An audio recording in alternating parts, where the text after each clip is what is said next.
আমি প্রথমেই বলেছি আমাদের পুয়ার ফান্ড যেটা ছিল আমরা এই একাডেমিক ক্যালেন্ডারে আমাদের পুয়ার ফান্ড নেই, কারণ আমাদের জাকাত ফান্ড কিন্তু সংগ্রহ কম করা হয়েছে। এই 1,90,000 আমাদের থেকে আমার এই যে প্রতিষ্ঠান NEC L&B অটোমোবাইলস থেকে বিয়ার করা হচ্ছে।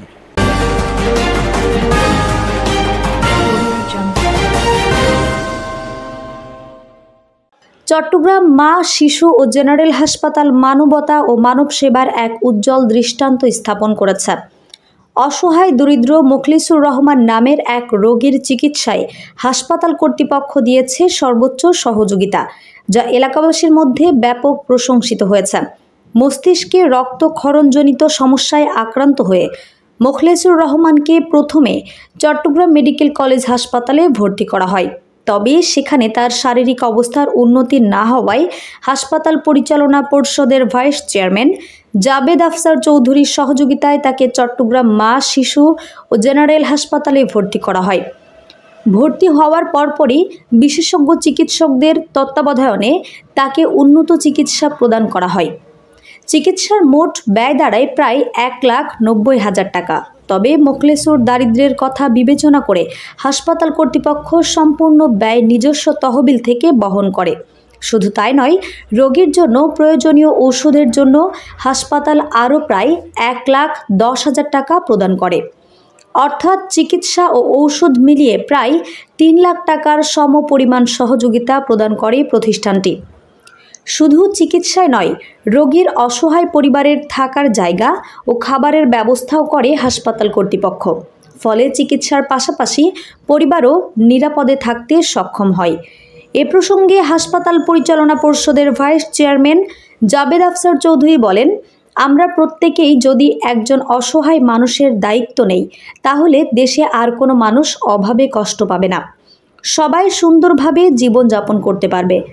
মানবতার এ অন্যান্য দৃষ্টান্ত শুধু একজন রোগী ও তার পরিবারকেই স্বস্তি দেয়নি, বরং সমাজে ইতিবাচক বার্তা ছড়িয়ে দিয়েছে। সামাজিক দায়বদ্ধতার এ ধরনের উদ্যোগ ভবিষ্যতে অন্য প্রতিষ্ঠানগুলোকেও উদ্বুদ্ধ করবে বলে আশা করা হচ্ছে। আমার স্যারে অনেক আমারে সাহায্য করছে। কি হলো, মানে হয়েছে কি, একটু যদি ক্লিয়ার করে আমাদেরকে বলুন। কি হয়েছে, ব্রেন স্ট্রোক হয়েছে স্যারের বাসায়। তারপর স্যাররা সবাই মিললে চকবাজার হাসপাতাল আনছে। আর স্যার আমার ফোন করছে, আমি চলে আসছি সাতপুরতে। এরপরে স্যার ওইখানে নোংরা দেখে এখানে নিয়ে আসছে। আচ্ছা, উনি আমাদের কাছে এসেছিল হচ্ছে হিমোরেজিক স্ট্রোক আর কি। হ্যাঁ, মাথায় রক্তক্ষরণ নিয়ে। আমাদের হচ্ছে মস্তিষ্কে 2 ধরনের রক্তক্ষরণ হয়, 2 ধরনের স্ট্রোক হয়। একটা হচ্ছে ইসকেমিক স্ট্রোক, একটা হচ্ছে হিমোরেজিক স্ট্রোক। ওনার হচ্ছে এই হিমোরেজিক স্ট্রোকটা হয়েছিল আর কি। হ্যাঁ, আর উনি আমাদের কাছে এসেছিল হচ্ছে তার জ্ঞানের মাত্রাটা হচ্ছে অনেক কম ছিল। হ্যাঁ, আমরা হচ্ছে ওষুধ দিয়ে চেষ্টা করেছিলাম হচ্ছে রক্তক্ষরণটা কমানোর জন্য। হ্যাঁ, বর্তমানে ওনার রক্তক্ষরণটা অনেকটুকু কমে গিয়েছে এবং জ্ঞানের মাত্রাটা অনেকটুকু ইমপ্রুভ করেছে। হ্যাঁ, বর্তমানে উনি অনেকটা সুস্থের দিকে আছে, এই জন্য আমরা ওনাকে ডিসচার্জ দিচ্ছি। আর ওনার একটু আর্থিক দুর্বলতা ছিল, তো আর একটু উনি সহযোগিতা পেয়েছে হাসপাতাল থেকে, এই জন্য এখন বর্তমানে ওনাকে আমরা ডিসচার্জ দিয়ে দিচ্ছি। আমি প্রথমেই বলেছি আমাদের পুয়ার ফান্ড যেটা ছিল আমরা এই একাডেমিক ক্যালেন্ডারে আমাদের পুয়ার ফান্ড নেই, কারণ আমাদের জাকাত ফান্ড কিন্তু সংগ্রহ কম করা হয়েছে। এই 1,90,000 আমাদের থেকে আমার এই যে প্রতিষ্ঠান NEC L&B অটোমোবাইলস থেকে বিয়ার করা হচ্ছে। মোখলেস আমাদের বাড়িতে আপনার দীর্ঘ 17 বছর ধরে সিকিউরিটি গার্ড হিসেবে রয়েছেন। তো স্বাভাবিক 17 বছর মানে কি দিন রাত 24 ঘন্টা আমরা দেখেছি একটা হৃদয়ের করেছে। তাৎক্ষণিকভাবে বাড়িতে দায়িত্বপ্রাপ্ত যারা ছিলেন তাকে চট্টগ্রাম মেডিকেল কলেজে নিয়ে যাই এবং আমরাও পরপর গিয়ে পৌঁছাই। সেখানকার ডাক্তার বলল মস্তিষ্কে রক্তক্ষরণ যখন হয়েছে এটা ট্রিটমেন্ট হচ্ছে দীর্ঘমেয়াদী। এরপরে বললো 6 দিনের মাথায় বললো যে আমাদের এখানে আর ট্রিটমেন্ট নাই, আপনারা ভালো ট্রিটমেন্টের জন্য প্রাইভেট হাসপাতালে নিয়ে গেলে ভালো হয়। তো স্বাভাবিক দীর্ঘদিন ধরে মা ও শিশু হাসপাতালে পরিচালনা পরিষদ থেকে মানুষের জন্য কাজ করে যাচ্ছি। রেফার করলাম শিশু হাসপাতালে, এখানে প্রথমে ছিল ICUতে, এরপর ছিল SDOতে, এরপরে গেল MUতে। আমাদের ডাক্তাররা বিশেষ করে সিনিয়র প্রফেসররা আপ্রাণ চেষ্টা করেছে, বিভিন্ন পরীক্ষা নিরীক্ষা শরণাপন্ন হয়েছে। তো দেখা গেল মস্তিষ্কের যে অংশের ভিতরে রক্তক্ষরণটা হয়েছে সেটা কিন্তু অপারেশন করতে গেলে শতকরা 100 জনের মধ্যে আপনার 1%ও কিন্তু টিকে না।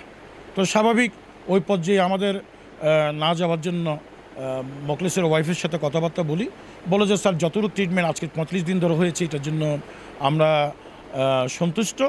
এখন আগে অক্সিজেন সরবরাহ হয়েছে গত সপ্তাহে আপনার 4 লিটার, এখন কমতে কমতে আজকে 1 লিটার। তো ওনার একজন ছেলে আপনার দীর্ঘদিন 20 দিনের মতো ছিল, তো স্বাভাবিক বাবার প্রতি ছেলের যেটা টান, আমি মনে করি তার আজকে শেষ দিন আমরা যখন চাঁদপুরে পাঠাচ্ছি তার কিন্তু অবস্থান করা দরকার ছিল বাবার পাশে, কিন্তু ছেলেটা মাকে রেখে যে চলে গেল, আর কোনো টেলিফোনে যোগাযোগ করে নাই। তাই আমরা আপ্রাণ চেষ্টা করলাম, করার পরে দেখলাম যে কি, আমি তাদেরকে রিকোয়েস্ট করেছি যতক্ষণ পর্যন্ত স্বাভাবিক শ্বাস প্রশ্বাস নিতে না পারে আমাদের হাসপাতালে থাকুক। কিন্তু তার পরিবারের ওনার 2টা মেয়ে আছেন, তারাও ফোন করলেন, বলে যে না শেষ অবস্থায় যখন এটা আরোগ্য লাভ হবে না আপনি বাড়িতে পাঠিয়ে দেন। আমরা অ্যাম্বুলেন্সের ব্যবস্থা করে দিয়েছি, 2টা 20 লিটার সিলিন্ডার ব্যবস্থা করে দিয়েছি, এবং সার্বক্ষণিক বলতে ওনার যে ওষুধপত্রাদি দরকার সেগুলির ব্যবস্থা করেছি। মখলেস কিন্তু অত্যন্ত গরিব, আমাদের হাসপাতালে যে পুয়ার ফান্ড 1 কোটি টাকার ঊর্ধ্বে কিন্তু ডিউস রয়ে গেছে। আমরা কিন্তু পুয়ারদের জন্য এই মুহূর্তে আপনার আলাদা কোনো কোটা অথবা খরচ নির্ভর করতে পারছি না। এর প্রেক্ষাপটে আমাদের সাথে যখন ছিল পরিবারের সদস্য বললেন ওর যে খরচটা লাগুক আমাদের আমরাই বিয়ার করব। তো আজকে আপনার যাবার প্রাক্কালে 1,90,000 টাকা বিল আসছে। এটা গরিব হওয়া সত্ত্বেও এই সমস্ত টাকা কিন্তু আমাদের থেকে দিয়েছি, এবং ওষুধও 1,10,000 টাকা মতো খরচ হয়েছে, সেটাও আমরা দিয়েছি। এবং মখলেসের পরিবারের জন্য প্রতিদিন আমরা নাস্তা এবং খাওয়া, রাতের খাওয়া, দিনের খাবারও ব্যবস্থা করেছি।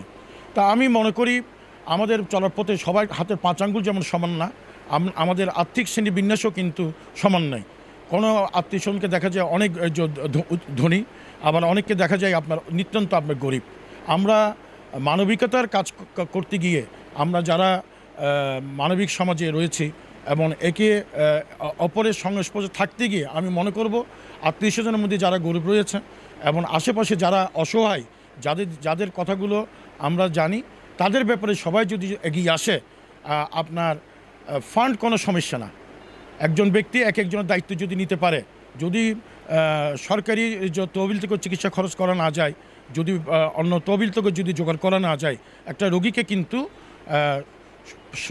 সুস্থতা করে তার বাড়িতে ফিরিয়ে দেওয়া যায়, সেটা হচ্ছে মখলেসের উদাহরণ।